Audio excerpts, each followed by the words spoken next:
सोचो, तुम्हें एक परफेक्ट रूममेट मिलती है। शुरू में वो बिल्कुल नॉर्मल और केयरिंग लगती है, लेकिन धीरे धीरे उसकी ऑब्सेशन इतनी खतरनाक हो जाती है कि वो तुम्हारी जिंदगी के हर इंसान को तुमसे दूर करना शुरू कर देती है। आखिर उसका असली मकसद क्या था? आइए देखते हैं द रूममेट की स्टोरी। तो कहानी की शुरुआत में हम एक लड़की सैरा को देखते हैं, जो एक हॉस्टल में एक रूम लेती है। दरअसल सैरा एक फैशन डिजाइनर बनना चाहती है, इसीलिए उसने कंट्री के सबसे बेस्ट कॉलेज में एडमिशन लिया है, जिस वजह से वो कॉलेज के करीब एक हॉस्टल में रहने के लिए आई थी। उस रूम में एक और बेड मौजूद था, यानी इस रूम में 2 लोगों के रहने की जगह थी। मगर अभी ये रूम सैरा के अलावा किसी और ने बुक नहीं किया था। आज सैरा के कॉलेज का पहला दिन था और पहले दिन ही वो नए दोस्त बना लेती है। रात को उसकी दोनों फ्रेंड्स ट्रेसी और किम उसे अपने साथ एक पार्टी में ले जाती हैं, जहां वो सब काफी एंजॉय करती हैं और काफी ड्रिंक कर लेती हैं। जिस दौरान सैरा एक लड़के स्टीफन से टकरा जाती है। उन तीनों की हालत देखकर स्टीफन उन तीनों की हेल्प करता है और उन्हें उनके हॉस्टल ड्रॉप कर देता है। अब क्योंकि स्टीफन ने उनकी हेल्प की थी, जिस वजह से सैरा स्टीफन को लाइक करने लगती है और स्टीफन को भी वो काफी अच्छी लगती है। जब सैरा अपने रूम में जाती है तो उसकी मुलाकात उसकी न्यू रूममेट से होती है, जिसका नाम रिबेका था। ड्रंक होने की वजह से वो उससे ज्यादा बात नहीं कर पाती और सो जाती है। अगली सुबह सैरा की आंख दोपहर के 3 बजे खुलती है और यहाँ उन दोनों की ठीक से बातचीत होती है। रिबेका एक आर्ट स्टूडेंट थी। उसकी बनाए स्केचेस देखकर सैरा उसकी काफी तारीफ करती है। जल्द ही उन दोनों की दोस्ती हो जाती है और वो दोनों एक साथ काफी टाइम स्पेंड करती हैं। एक रात सैरा रिबेका का कबर्ड देखती है, जिसमें काफी सारी महंगी ड्रेसेस थी, क्योंकि रिबेका एक काफी रिच फैमिली से बिलोंग करती थी। रिबेका सैरा से कहती है कि तुम मेरे कपड़े यूज कर सकती हो। तब रिबेका सैरा की बनाई हुई आर्ट देखती है तो उसे काफी अच्छी लगती है। सैरा उससे उसकी आर्ट दिखाने को बोलती है, जिस पर रिबेका मना कर देती है। वो कहती है कि मुझे अधूरा काम किसी को दिखाना पसंद नहीं। खैर, अगले दिन कॉलेज में सैरा उसे ट्रेसी और किम से मिलवाती है, मगर रिबेका उनसे ठीक से बात नहीं करती। जिसके बाद वो दोनों वापस हॉस्टल आ जाती हैं, जहां उनके पास ट्रेसी आती है और उन्हें अपने साथ पार्टी में चलने का बोलती है, जिस पर रिबेका उसे साफ साफ मना कर देती है, क्योंकि उसे ये सब पसंद नहीं था। मगर सैरा उसके साथ जाना चाहती थी, इसीलिए रात को वो दोनों क्लब में चली जाती हैं, जहां ट्रेसी एक दूसरे लड़के के साथ बिजी हो जाती है। सैरा के पास वापस घर जाने के पैसे नहीं थे, इसीलिए वो क्लब से बाहर आकर रिबेका को कॉल करके एक कैफे में बुलाती है। रिबेका फौरन वहां आ जाती है। ऐसा लग रहा था जैसे वो यही चाहती थी कि सैरा उसके साथ टाइम स्पेंड करे।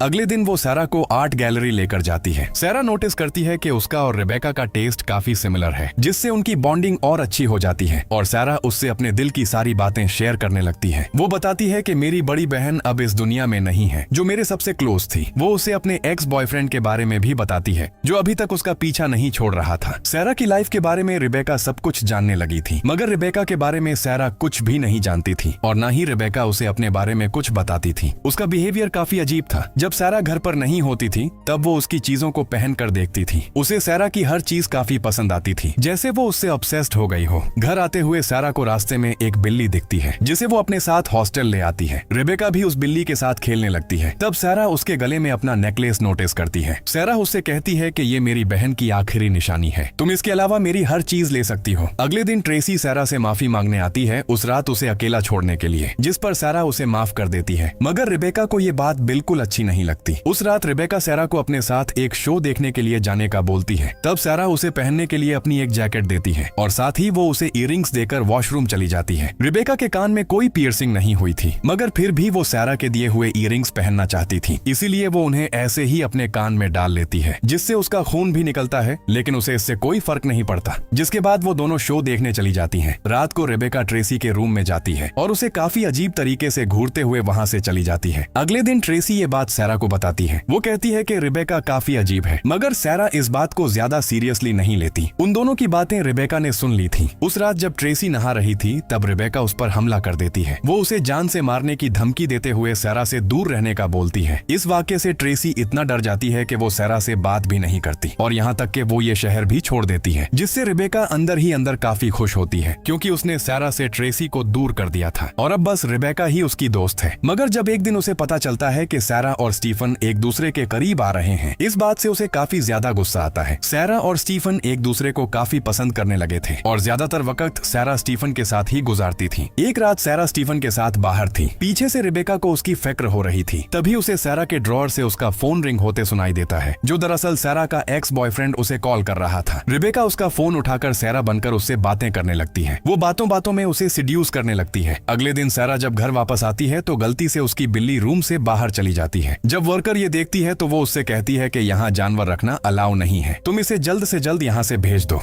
इसके बाद सारा अपनी एक कजन से मिलने उसके घर जाती है, जहाँ उसकी कजन उससे कहती है कि तुम मेरे साथ यहाँ आकर रह लो, मैं वैसे भी सारा दिन घर नहीं होती और यहाँ तुम जितने चाहो पेट्स रख सकती हो। अब सारा अपनी बिल्ली को किसी शेल्टर में नहीं भेजना चाहती थी, इसीलिए वो यहाँ रहने के बारे में सोचने लगती है। घर जाकर वो रिबेका को इस बारे में बताती है कि मैं यहाँ से अपनी कजन के घर शिफ्ट हो रही हूँ, जिस पर रिबेका ऐसे रिएक्ट करती है जैसे सारा ने उसे धोखा दिया है। अगले दिन जब सारा घर से बाहर जाती है तो पीछे से रिबेका उसकी बिल्ली को वॉशिंग मशीन में डालकर मार डालती है, क्योंकि उसे लग रहा था कि सारा इसी की वजह से उसे छोड़कर अपनी कजन के घर जाने वाली है। जब सारा घर वापस आती है तो रिबेका ऐसे शो करवाती है कि उसकी बिल्ली खुद ही घर से भाग गई है। ये सुनकर सारा काफी दुखी हो जाती है। अगले दिन क्लास के बाद सारा का प्रोफेसर उसे अपने ऑफिस में बुलाता है और उसके साथ गलत करने की कोशिश करता है, मगर सारा फौरन वहाँ से भाग जाती है। गुस्से में वो ये बात जाकर रिबेका को बता देती है। अब अपनी फ्रेंड का बदला लेने के लिए रिबेका सीधा प्रोफेसर के ऑफिस में जाती है और उसे सिड्यूस करने लगती है। अब जैसे ही प्रोफेसर उसके जाल में फंस जाता है तो रिबेका चिल्लाने लगती है। वो ऐसे एक्टिंग करती है जैसे प्रोफेसर उसके साथ गलत कर रहा है और वो इस सब को अपने मोबाइल में रिकॉर्ड कर लेती है और वो रिकॉर्डिंग कॉलेज की प्रिंसिपल को सेंड कर देती है, जिस वजह से उसे कॉलेज से निकाल दिया जाता है, जिससे सारा काफी खुश होती है। लेकिन उसे पता नहीं था कि ये सब रिबेका ने किया है। इसके बाद सब कुछ फिर से नॉर्मल हो जाता है। सारा स्टीफन के साथ काफी खुश थी, मगर रिबेका को स्टीफन से काफी जलन होती थी, क्योंकि सारा का सारा वक्त उसे मिलता था और कुछ ही दिनों में थैंक्सगिविंग का त्योहार था। रिबेका को यकीन था कि सारा स्टीफन के साथ ही अपना पूरा दिन स्पेंड करेगी, इसीलिए वो एक चाल चलती है। वो अपने आप को इंजर्ड करके सारा को ऐसे दिखाती है कि वो उसकी बिल्ली को ढूंढने गई थी, मगर एक आदमी ने उससे जबरदस्ती सारे पैसे छीन लिए और उसे काफी मारा। सारा उसके जख्म की पट्टी करते हुए कहती है कि हमें पुलिस के पास जाना चाहिए, जिस पर रिबेका मना कर देती है और यहाँ रिबेका की चाल कामयाब हो जाती है और सारा एक बार फिर उसके जाल में आकर फंस जाती है। और थैंक्सगिविंग के दिन सारा स्टीफन को छोड़कर रिबेका के साथ उसके घर जाने के लिए निकल जाती है। उसका घर देखकर सारा काफी हैरान होती है, क्योंकि वो काफी बड़ा और आलीशान था। रिबेका के पेरेंट्स भी सारा से काफी अच्छे से बात करते हैं, क्योंकि रिबेका पहली बार अपनी किसी फ्रेंड को घर लेकर आई थी। रिबेका सारा को अपने रूम में लेकर जाती है, जहाँ सारा को रिबेका के बनाए काफी सारे स्केचेस दिखते हैं, जिनमें बस एक ही लड़की थी। सारा उससे पूछती है कि ये कौन है, जिस पर रिबेका कहती है कि ये बस मैंने ऐसे ही बनाई है। उस रात सारा रिबेका और उसके डैड को बात करते हुए सुन लेती है। रिबेका कह रही थी कि मैं ठीक हो रही हूँ और दोस्त बना रही हूँ। अगले दिन रिबेका की मॉम सारा से पूछती हैं कि क्या रिबेका अपनी दवाइयाँ टाइम पर ले रही है। सारा को कुछ समझ नहीं आता कि रिबेका की मॉम आखिर कौन सी दवाइयों की बात कर रही है। तब रिबेका आकर उसे अपना टाउन दिखाने के लिए लेकर जाती है। रास्ते में सारा यही सोच रही थी कि आखिर रिबेका को क्या बीमारी है जो उसकी मॉम दवाइयों की बात कर रही थी, मगर वो उससे इस बारे में नहीं पूछती। रिबेका सारा को एक कैफे में लेकर जाती है, जहाँ सारा कुछ लड़कियों को देखती है, जिनमें एक लड़की वही थी जिसके रिबेका ने स्केचेस बनाए हुए थे, मगर वो लड़की रिबेका से ठीक से बात भी नहीं कर रही थी। उल्टा वो रिबेका को देखकर डर गई थी। सारा उसे लेकर वहाँ से चली जाती है, मगर उसके दिल में काफी सारे सवाल आ रहे थे, पर फिर भी वो रिबेका से कुछ नहीं पूछती।